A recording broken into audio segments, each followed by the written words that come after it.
मिरज तालुक्यातील सलगरेचे माजी सरपंच तानाजी पाटील यांनी एरंडोली जिल्हा परिषदमधून आपली पत्नी जयश्री तानाजी पाटील यांचा उमेदवारी अर्ज आज दाखल केला। जयश्री पाटील या सध्या सलगरे ग्रामपंचायतीच्या लोकनियुक्त सरपंच आहेत। यावेळी मिरजेतील गाढवे चौक येथे सलगरे, एरंडोली, खंडेराजुरी, पायापाची वाडी आदी भागातून मोठ्या संख्येने कार्यकर्ते जमले होते। ढोल ताशाच्या निनादात आणि बैलगाडीमधून स्वतः उमेदवार सौ जयश्री तानाजी पाटील आणि तानाजी पाटील यांनी येऊन आपल्या कार्यकर्त्यांसमवेत तहसीलदार कार्यालयापर्यंत पदयात्रेने येऊन घोषणाबाजी करत अर्ज दाखल केला। यावेळी मोठ्या संख्येने ग्रामस्थ उपस्थित होते। नमस्कार, मी तानाजी पाटील, सलगर ग्रामपंचायत माजी लोकनियुक्त सरपंच। आज एरंडोली गट 52 यामधून सौ जयश्रीताई तानाजीराव पाटील यांचा भारतीय जनता पार्टीमधून जिल्हा परिषद गटासाठी अर्ज दाखल केलेला आहे। हा अर्ज दाखल करत असताना या मिरज विधानसभा मतदारसंघाचे कार्यसम्राट आमदार आदरणीय सुरेश भाऊ, त्याचबरोबर आमच्या नेत्या सांगली जिल्हा मध्यवर्ती बँकेच्या व्हाईस चेअरमन आदरणीय श्रीमती जयश्रीताई मदनभाऊ पाटील यांच्या मार्गदर्शनाखाली हा अर्ज दाखल केलेला आहे। याच्या पूर्वी 2012 ते 17 पंचायत समिती सदस्य, सभापती, त्याचबरोबर 17 ते 22 जिल्हा परिषद सदस्य आणि 22 ते 27 सलगर गावच्या लोकनियुक्त सरपंच म्हणून सौ जयश्रीताई तानाजी पाटील यांनी चांगल्या पद्धतीचं कामकाज केलेलं आहे।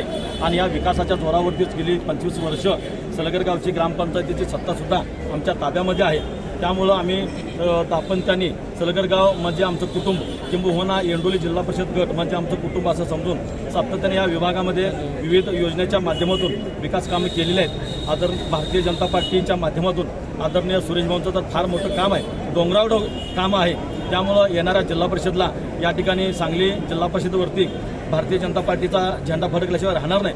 आज आपण नगरपंचायती, नगरपालिका, महापालिका जर बघितल्या तर आदरणीय या महाराष्ट्राचे मुख्यमंत्री आदरणीय देवाभाऊ यांच्या मार्गदर्शनाखाली या ठिकाणी सगळ्याच नगरपालिका, नगरपरिषद, महापालिकेमध्ये भारतीय जनता पार्टीचा झेंडा फडकलेला आहे। त्याच पद्धतीनं ह्या होऊ घातलेल्या महाराष्ट्रामधल्या सर्वच जिल्हा परिषदामध्ये आणि त्याच्यामध्ये सांगली जिल्हा परिषदेमध्ये बहुमतानं या ठिकाणी भारतीय जनता पार्टीची सत्ता आल्याशिवाय राहणार नाही। आणि या ठिकाणी आदरणीय सुरेश भाऊ आणि जयश्रीताई मदनभाऊ पाटील यांच्या मार्गदर्शनाखाली जो विकासाचा डोंगर आम्ही पूर्व भागात गावामध्ये केलेला आहे, तसाच विकासाचा डोंगर आम्ही पूर्व भागामध्ये करून दाखवून एक वेगळं मॉडेल या सांगली जिल्हा परिषदेमध्ये एरंडोली गट 52 एक वेगळं मॉडेल असेल एवढा मात्र विश्वास या अर्ज भरण्याच्या आणि निवडणुकीच्या निमित्तानं मी देतो। या ठिकाणी याच्यापूर्वीसुद्धा एरंडोली गटातून ग्रामस्थांनी संधी दिलेली आहे। भविष्य काळामध्ये सुद्धा या ठिकाणी आम्हाला चांगल्या मताधिक्यानं जनता संधी दिल्याशिवाय राहणार नाही। आणि मला अभिमानानं सांगावंसं वाटतं की सांगली जिल्हा परिषदेमध्ये सगळ्यात जास्त मताधिक्याचा उमेदवार म्हणून एरंडोली गट आणि त्याच्यामधले उमेदवार सौ जयश्रीताई तानाजीराव पाटील असतील। आणि याच्यामध्ये शहाचा वाटा आमच्या कार्यकर्त्यांचा, त्याचबरोबर भाऊ आणि वहिनींचा असणार आहे। आज ह्या सगळ्या गोष्टी करत असताना आदरणीय भाऊनी सांगली जिल्हा किसान मोर्चाचा अध्यक्ष मला केलं। सोलापूरला महापूर आला, त्या सोलापूरच्या महापुरामध्ये आम्ही स्वतःचा ऊस स्वतः तोडून या ठिकाणी सोलापूरला देण्याचं काम, त्याचबरोबर सांगलीमध्ये सुद्धा ज्यावेळेस महापूर आला त्यावेळेससुद्धा म्हणजे कोरोनाच्या कालावधीमध्ये सुद्धा कोरोना हॉस्पिटल, स्वर्गीय मदनभाऊ पाटील कोविड हॉस्पिटल काढून एक आदर्श महाराष्ट्रामध्ये सलगर गावानं घालून दिलेला आहे। आणि त्या सलगर गावामध्ये आमचे दोघांची जी जोडी आहे, आम्ही जे दाम्पत्य आहोत, तो इतिहास ते काम या पूर्व भागामध्ये एरंडोली गटामध्ये करून एरंडोली गट हा सांगली जिल्हा परिषदेमध्ये एक अव्वल स्थानी नेण्याचं काम या ठिकाणी करण्याचं धोरण आम्ही ठरवलेलं आहे।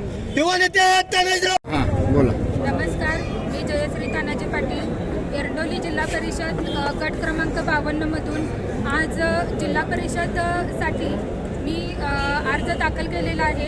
अर्ज दाखल करत असताना कार्यसम्राट आमदार माननीय सुरेश भाऊ खाडे आणि आमच्या जिल्हा बँकेच्या संचालिका व्हाईस चेअरमन जयश्रीताई मदनभाऊ पाटील यांच्या मार्गदर्शनाखाली आम्ही आज जिल्हा परिषदेसाठी एरंडोली गटातून अर्ज दाखल केलेला आहे। आणि यापूर्वी आम्हाला संधी मिळाली, आम्ही चांगली कामं केली, पण यावेळी संधी मिळाल्यानंतरही आपण याच्यापेक्षाही चांगल्या पद्धतीनं, चांगल्या जोमानं, चांगल्या पद्धतीचे कामं करून दाखवीन एवढा विश्वास आहे।